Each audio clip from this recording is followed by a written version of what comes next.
हो कौने बदरा से कजरा चुरैलू। हेलो दोस्तों, आप सभी का स्वागत है आपके अपने YouTube चैनल मैथ मस्ती पर। दोस्तों मैं हूं विपिन यादव और आज हम पढ़ने वाले हैं रीजनिंग देखने वाले हैं जो 5/7/2022 को पूछा गया था। 2022 में जो SSC MTS का एग्जाम हुआ उसमें रीजनिंग कैसे पूछे गए, तो आप इसमें देखेंगे कोडिंग, डिकोडिंग और सिलोजिज्म से, सिटिंग अरेंजमेंट से भी सवाल पूछे गए थे ज़्यादातर। तो सारे सवाल को हम देखेंगे इसमें और बने रहिएगा, भागिएगा नहीं तो गड़बड़ा जाएगा, कुछ सीख नहीं पाइएगा।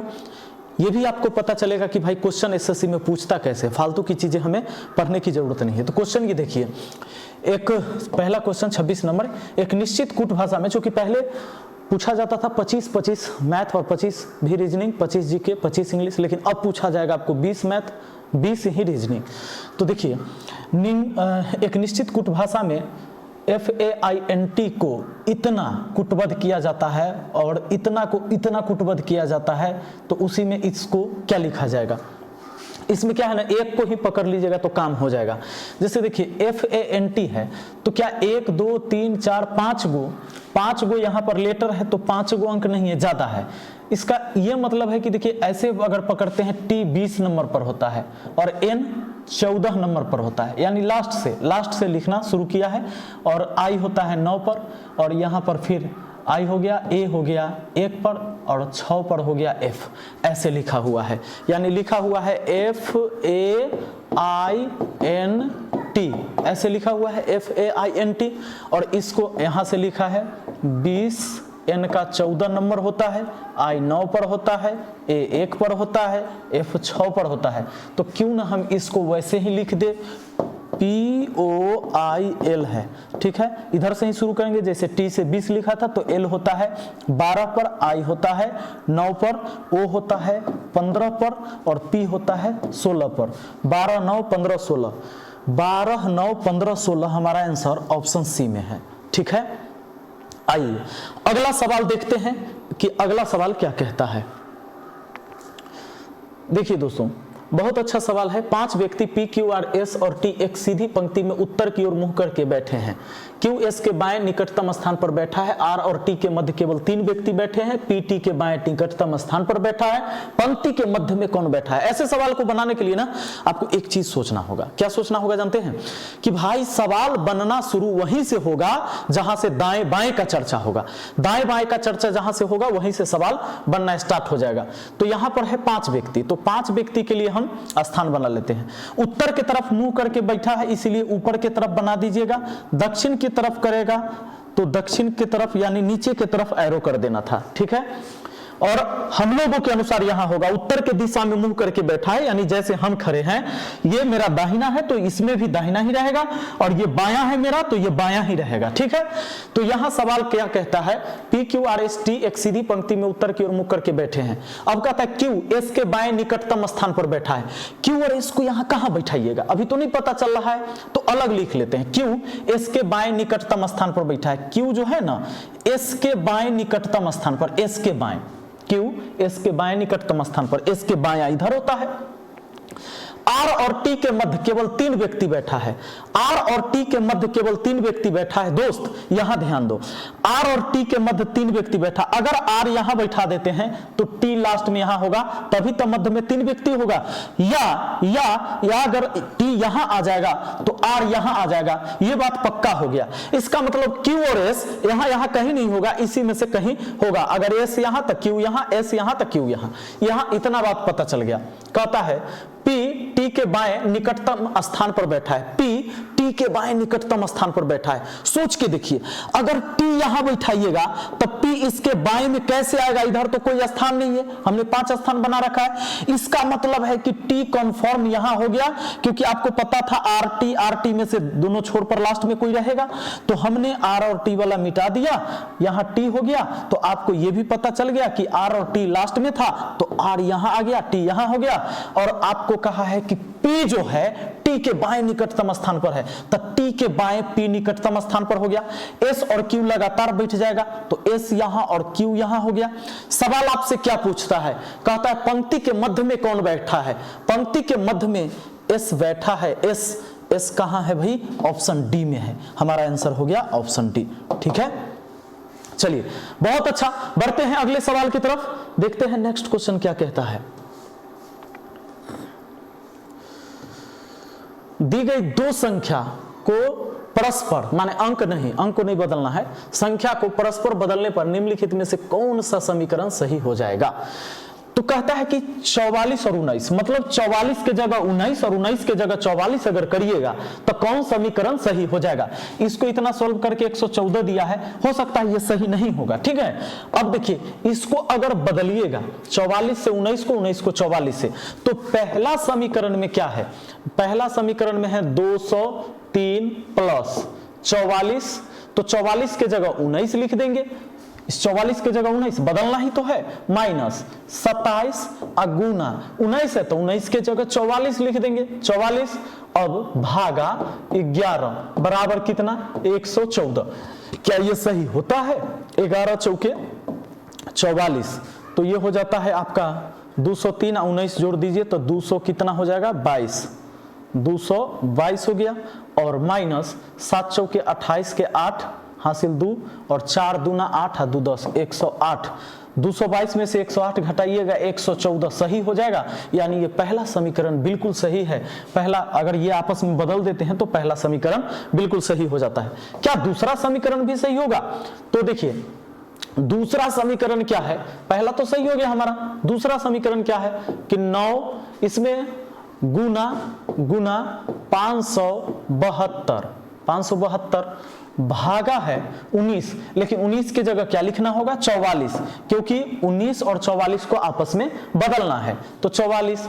उसके बाद है क्या माइनस 44 है तो 44 के जगह 19, इसके जगह 19 आ जाएगा, और वहां लास्ट में है 4, तो 4 और बराबर 120 आना चाहिए। तो क्या 120 आ जाएगा? इसको हल करके देखते हैं दोस्तों। 44 से इसको काटेंगे तो 13 बार में 13 नामा 117 माइनस ये 4 और जोड़ दीजिए इधर 100, ये लीजिए 13 नामा 17 से प्लस में 4 ये और जुड़ गया तो 117 4 121 हुआ, 121 में से 19 जाएगा, कभी भी 120 नहीं होगा, यानी दूसरा समीकरण गलत है। दूसरा समीकरण गलत है, इसमें कहेंगे केवल एक, यानी ऑप्शन डी सही है। ठीक है, आ जाइए अगला सवाल की तरफ बढ़ते हैं। देखिए सवाल दिया है कि ACD को 12 लिखा गया है। अब ACD को 12 कैसे लिखा गया जरा सोच के देखिए। A 1 होता है, C 3 होता है, D 4 होता है, कहीं ऐसा तो नहीं कि गुना करके 12 लिख दिया हो।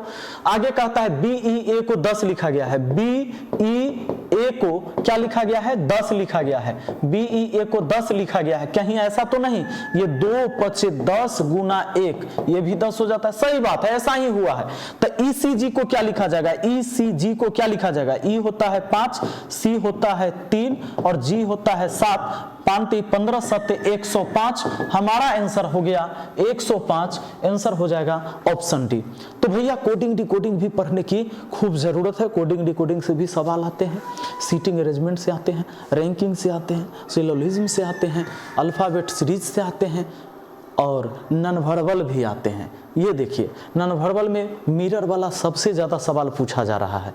इसमें आपको क्या है, ये देखो ऐसे बना के दिया है ना, यानी ये मिरर है।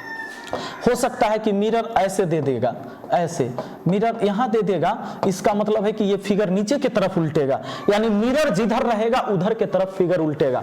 तो ये उलटने के बाद कैसा दिखेगा, ये नीचे 4 ऑप्शन दिए हुए हैं। ठीक है, अब जरा सोच के देखो, मिरर है, इस सीधा उल्टेगा, कोना में इधर चल जाएगा, पलट जाइए, इसको पलट दीजिए इधर, तो ये वाला भाग कोना में चल जाएगा। तो कोना में इसका इसका इसका है, इसका नहीं है, तो ऑप्शन सी गलत। दूसरा चीज दोस्त, पलटेगा तो इस सफेद वाला पत्ती उधर चल जाएगा और कट वाला पत्ती इधर आ जाएगा पलटने पर, सफेद वाला पत्ती उधर उधर उधर, सब में सही। अब बात आती है कि भाई गड़बड़ कहाँ। अच्छा, इस कोना से लिया गया है, ये लाइन खींचा गया है, तो इस कोना से मतलब ई कोना से, ये वाला कोना से, ई कोना से नहीं है, देखिए ई कोना से तनी ऊपर से ही है और इसमें कोना से है, दो ऑप्शन गलत, ये सही। अब बात आती है इस पत्ती का। इस पत्ती का क्या हुआ है कि यहां से नहीं चला है, यहां से जो लास्ट छोर है उसके थोड़ा इधर से ऐसा लाइन खींचा गया है, तो ऐसा लाइन इसमें दिख रहा है, लेकिन इसमें यहां पहुंचा दिया है कोना पर। देखिए इसको ऐसे पहुंचा दिया गया है, मतलब ऐसे पहुंचा दिया गया है, इसमें देखिए यहां सटा दिया है, यहां समझिए, यहां से ले लिया है, जबकि ऐसा कुछ नहीं है कि इधर से ऐसा कुछ ऐड हुआ है। इसमें गलती है, यानी ये चूंकि ऐसा ही रहना चाहिए, खाली पलट जाना चाहिए उधर, तो ऑप्शन ए सही हो जाएगा, ऑप्शन ए सही हो जाएगा और डी भी गलत हो जाएगा। ठीक है, थोड़ा गौर करने की जरूरत है इस सवाल में है। आइए जरा अगला सवाल देख लेते हैं। अब आपको तो मैंने खूब पढ़ाया है, ये कथन निष्कर्ष की हमारी वीडियो भी वायरल है, आप देख चुके होंगे। 3 कहानी सुनाते हैं, बुरा खत्म हो जाता है, कोई दिक्कत नहीं होता है। इसमें क्या है, ये कथन है, निष्कर्ष है, फिर आपको बताना है। यहाँ कहा है कि कुछ x m है और सभी w x है, हैं? कुछ x m है, ये देखिए ये x हो गया, और कुछ x क्या है, m है, कुछ x क्या है, m है, मैंने लिख लिया, कुछ x m है, सभी w x है, सभी w x है, माने पूरा w x के अंदर, तो पूरा w x के अंदर होगा, x के अंदर w होगा, तो कहीं भी हो सकता है, माने m वाला से हटके भी हो सकता है, सटके भी हो सकता है, w यहां भी हो सकता है, ये x के अंदर है ना, सभी w x है, सभी w x के ही अंदर है ना, क्योंकि x का एरिया यहां तक है, यानी m के साथ w का कनेक्शन हो भी सकता है, नहीं भी हो सकता है, लेकिन निष्कर्ष वह होता है जो निश्चित सत्य होता है, निश्चित सत्य होगा तभी वो निष्कर्ष सही होगा। निष्कर्ष है कुछ m w नहीं है, कुछ m w नहीं है, यहां से तो नहीं है लेकिन यहां से है, इसलिए गलत है, बिल्कुल सत्य नहीं बोला है ना। निष्कर्ष वह होता है जो बिल्कुल सत्य होता है, कोई भी WM नहीं है, कोई भी WM नहीं है, फिर कहता कोई भी WM नहीं, यहां से तो WM है, तो ये भी गलत हुआ। ये बोला कुछ MW नहीं है, ये बोला कोई भी WM नहीं है। अब आगे कहता कुछ M X नहीं है, कुछ M X नहीं है, कुछ M तो X है, M और X का है, तो ये भी गलत बोला, यानी तीनों गलत बोला। तो यहां होगा कोई भी निष्कर्ष अनुसरण नहीं करता है, कोई भी निष्कर्ष अनुसरण नहीं करता है, हमारा आंसर ऑप्शन बी हो जाएगा। दोस्त इसमें एक आइदर का केस बन सकता था अगर निष्कर्ष कुछ ऐसा रहता, निष्कर्ष कुछ ऐसा रहता कि कहता कि कुछ WM है, और एक निष्कर्ष रहता कोई WM नहीं है, M नहीं है। जरा गौर करिएगा इस निष्कर्ष पर, अगर निष्कर्ष ऐसा दिया हुआ रहता, इसी सवाल यही रहता, निष्कर्ष केवल ऐसे चेंज हो जाता। तो देखिए कुछ WM है, आप देखने जाते कि कुछ WM है, यहां से है, लेकिन यहां बोलता है कोई WM नहीं है, तो यहां से तो गलत हो जाता है, यहां से इसको देखते हैं तो, लेकिन कोई WM नहीं, यहां से सही होता है, कोई WM के साथ कनेक्ट नहीं है। तो आइदर का केस ये बन जाता है कि एक जगह से सही लगे, दूसरे जगह से गलत, फिर दूसरा निष्कर्ष भी वैसा ही, एक जगह से सही, एक जगह से गलत, तब आइदर का केस होता है। और यहां लिखाता है यदि या तो निष्कर्ष एक या निष्कर्ष दो सही हो, ऐसा ये आंसर दिया जाता है। मतलब ये ऑप्शन सी में रहता है, कहता है कि सी तब दीजिएगा जब यदि या तो निष्कर्ष 1 या 2 सही रहेगा, ऐसा रहता है। ये बैंकिंग में पूछे जाते हैं। ठीक, आइए आगे आपके सामने प्रश्न है, दी गई संख्या को आपस में बदलने पर दिए गए व्यंजक का मान क्या होगा। 20 और 10 को बदलिए, माने 20 और 10 को बदलना है, 20 की जगह 10, यहाँ 10 है तो यहाँ रखना है 20 प्लस ये 30 माइनस 5 गुना यहाँ 10 रख देना है भागा 2, तो 2 से इसको काटिएगा तो 5 बार में, और 30 20 हो गया कितना 50, माइनस हो गया 25, यानी आंसर 25 आपका आंसर ऑप्शन बी है ना। आइए जरा अगला सवाल देखिए। अब देखिए मिरर फिर आ गया, फिर मिरर वाला आ गया। मिरर वाला में क्या होगा भाई, जिधर मिरर रहेगा उधर के तरफ पलट जाएगा। तो मिरर नीचे है, ये सारा संख्या ऐसे उलट जाएगा तो टी तो सब में सही, y सब में सही, 6 ई तो 9 बन गया, ई कैसे हो गया, ऐसे उल्टेगा, ऐसे उल्टेगा तो ई सही है, ई सही है, ई सही है, ऑप्शन बी गलत आपका, ऑप्शन बी गलत आपका। एल पलटेगा तो सीधे ऐसे नहीं पलटेगा, खाली नीचे के तरफ उलट जाएगा, तो उधर वाला भाग उधर ही रहेगा। 1 2 3 तीनों में सही है। 4 सीधे पलटेगा तो अब ए गलत हो गया, 4 पलटिएगा नहीं, 4 सब में सही है, 4 सब में सही है। 5 ये 5 उल्टेगा भाई, तो 5 उलटने पर कैसा दिखेगा, ए गलत, ए सही है, ये सी गलत हो गया, सी गलत हो गया, क्योंकि 5 उधर के तरफ पलटा है, ये गड़बड़ पलट दिया है नहीं। अब 5 ये सही, ये सही, ये सही, 3 सही।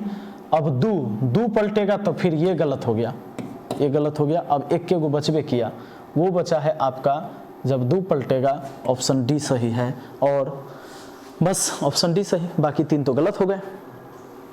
दू जब पलटेगा तो नीचे की तरफ ये देखिए दू ऐसे होगा, है ना, ये तो गलत पलट दिया है, ये गलत पलट दिया है, ऑप्शन डी सही। अगला सवाल देखिए, हाँ अब इस सवाल में जरा गौर करने वाली बात है, थोड़ा सा दिमाग लगाना है, अच्छा सवाल है। देखिए कहता है उत्तर की ओर मुख करके, हाँ कौन कौन बैठा है भाई उत्तर की मुख करके, हाँ यहां से लिखते हैं।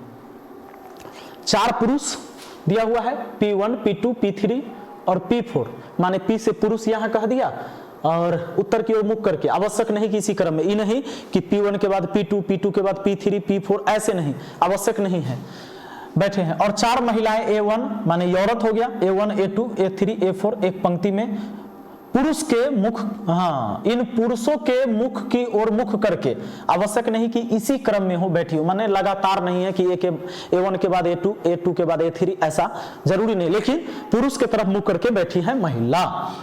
P1 और P4 छोरों पर बैठे हैं, A3 P2 एक दूसरे के सामने बैठे हैं। देखो इस सवाल आप कहां से बना सकते हो, दाएं बाएं का चर्चा होगा वहां से बनेगा, लेकिन आप यहां करिए। देखिए पुरुष उत्तर करके मुंह करके बैठा है, कितने पुरुष हैं, 4 पुरुष और 4 महिला। चलिए 4 पुरुष के लिए आपने कुर्सी लगा दिया और 4 महिलाओं के लिए भी कुर्सी लगा देना है, तो सामने सामने, और आपको पता है इधर से पुरुष सब बैठेगा, इधर से औरत सब बैठेगी, है ना। अब देखिए तो महिला का बायां उधर हो जाएगा। देखिए अगर पुरुष उधर तरफ मुंह करके बैठा है तो पुरुष का बायां इधर, दायां इधर, लेकिन महिला का जस्ट अपोजिट हो जाएगा, क्योंकि महिला ऐसे घूम के बैठेगी तब बायां उधर दायां इधर, ऐसा होगा। यहां पर देखिए सवाल है, यहां से शुरू करिए। P1 और P4 छोर पर बैठे हैं, P1 और P4 छोरों पर बैठे हैं, यानी P1 अगर यहां होगा तो P4 यहां होगा, और अगर P4 यहां होगा तो P1 यहां होगा, है ना। यहां पर P2 P3 आ जाएगा कोई, लेकिन इधर में कहां पता नहीं, ये दोनों का खाली कंफर्म है कि अगर P1 यहां तो P4 यहां, अब P4 यहां तो P1 यहां। मैं समझा रहा हूं इसलिए थोड़ा समय लगेगा, जब आप समझ जाएंगे, खुद अगर समझ के बनाना हो तो समय नहीं लगेगा, ठीक है। छोरों पर बैठे A3 और P2 एक दूसरे के सामने बैठे हैं, कौन कौन, A3 और P2। देखो A3 और P2 एक दूसरे के सामने बैठे हैं, ऐसा मैंने इधर बना लिया, उधर कहीं बैठा देंगे, बैठे हैं। A4 A3 के बाईं ओर दूसरे स्थान पर बैठी है। अब बाएं दाएं का चर्चा हुआ ना, सवाल यहां से सेट होगा। यहां देखिए कहता है A4 A3 के बाईं ओर दूसरे स्थान पर बैठी है, A4 A3 के बाएं दूसरे स्थान पर बैठी है, A3 है ना, A3 के बाएं, A3 के औरत जो है, औरत के बायां उधर, तो औरत के बायां पहला और ये दूसरा, कहता है A4 A3 के बाईं ओर दूसरे स्थान पर बैठी है, A3 के बायां पहला, दूसरा, यहां पर A4 बैठेगी, A4 बैठेगी। अब देखिए, लेकिन अभी भी नहीं पता A3, हाँ अब पता चल गया। देखो भाई P1 अगर यहां तो P4 यहां, P1 यहां तो P4 यहां। अब हमको एक चीज और बचता था, तो P2 यहां हो सकता था या P2 यहां हो सकता था, जरा सोच के देखिए। अगर P2 यहां रखिएगा तब P2 यहां रखिएगा तो इसके सामने A3 या A3 के उधर 2 आदमी कैसे होगा, तो गड़बड़ा गया, यानी P2 यहां आ जाएगा, P2 यहां आ जाएगा तो हमारा P1 यहां आ जाएगा और P2 यहां, तो P2 के सामने A3 बैठ जाएगी और A3 के बाएं में दूसरे स्थान बाद A4, ठीक है। अब चलिए, तो अब एक चीज P2 यहां, P1 यहां, है ना, और अगर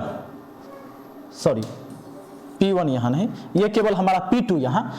अब ये इतना आदमी क्लियर हो गया। अब देखिए P4 A1 के सामने बैठा है, P4 A1 के सामने बैठा है, P4 A1 के सामने बैठा है। अब देखिए P4 अगर यहां रखते हैं तो A1 यहां नहीं है, तो निश्चित है कि P4 यहां रह जाएगा, P4 यहां, तो P1 यहां चल जाएगा, P1 यहां चल जाएगा, P1 यहां छोड़े पर हो गया, छोड़ पर। और P4 किसके सामने बैठा है, P4 A1 के सामने बैठा है, A1 यहां हो गया, तो यहां कौन बच गया, A2 बच गया एक स्थान, और यहां कौन बच गया, P1 P2 P4, तो P3 बच गया। सवाल हो गया सेट। सवाल क्या कहता है, निम्नलिखित में से कौन सा कथन सही है। A4 P1 के सामने बैठी है, A4 P1 के सामने बैठी है, A4 P1 के सामने बैठी है, पहला निष्कर्ष सही है। दूसरा कहता है P4 उस पुरुष के बाईं और दूसरे स्थान पर बैठा है जो A2 के सामने बैठा है। सवाल कहता है P4 उस पुरुष के बाईं और दूसरे स्थान पर बैठा है, कौन, P4 उस पुरुष के बाईं और दूसरे स्थान पर बैठा है, इसके बाईं और दूसरे स्थान पर बैठा है जो A2 के सामने बैठा है, हाँ A2 के सामने, ये बात भी सही है, दोनों सही है, दोनों सही है, 1 और 2 दोनों सही, ऑप्शन बी आंसर हो जाएगा, 1 और 2 दोनों सही। देखिए ऑप्शन बी हो जाएगा, 1 और 2 दोनों सही, ठीक है। चलिए अगला सवाल देखिए दोस्तों, ये जो है ना अल्फाबेट सीरीज वाला क्वेश्चन है। इसमें क्या होता है कि ये 2-2 लेटर करके दे सकता है या 3-3 लेटर करके दे सकता है। तो 2-2 लेटर रहे या 3-3 लेटर रहे तो पहला से पहला, दूसरा से दूसरा, तीसरा से तीसरा, ऐसे मैच कराइएगा, ऐसी मैचे करेगा। जैसे P होता है कितना, अच्छा इसमें क्या है, और सीरीज नहीं है, ये देखिए इन दोनों के बीच जो बात होगी वही अगला से अगला के बीच, नहीं इसके बाद वाला के। तो P होता है 16 6 22, ये 6 7 13, 7 6 13 माने 6 जोड़ा गया है। तो एक में 6 जोड़ेंगे तो 7 और इसमें 6 जोड़ेंगे तो 8, GH option A answer. Series वाला नहीं, सीरीज वाला आगे मिलेगा। आइए तो आज के लिए यहीं तक, आज इतना ही क्वेश्चन सेलेक्ट है। मिलते हैं फिर अगली वीडियो में, दूसरे वीडियो में बाकी सारे क्वेश्चन हम आपको करवाएंगे, ठीक है। Thank you.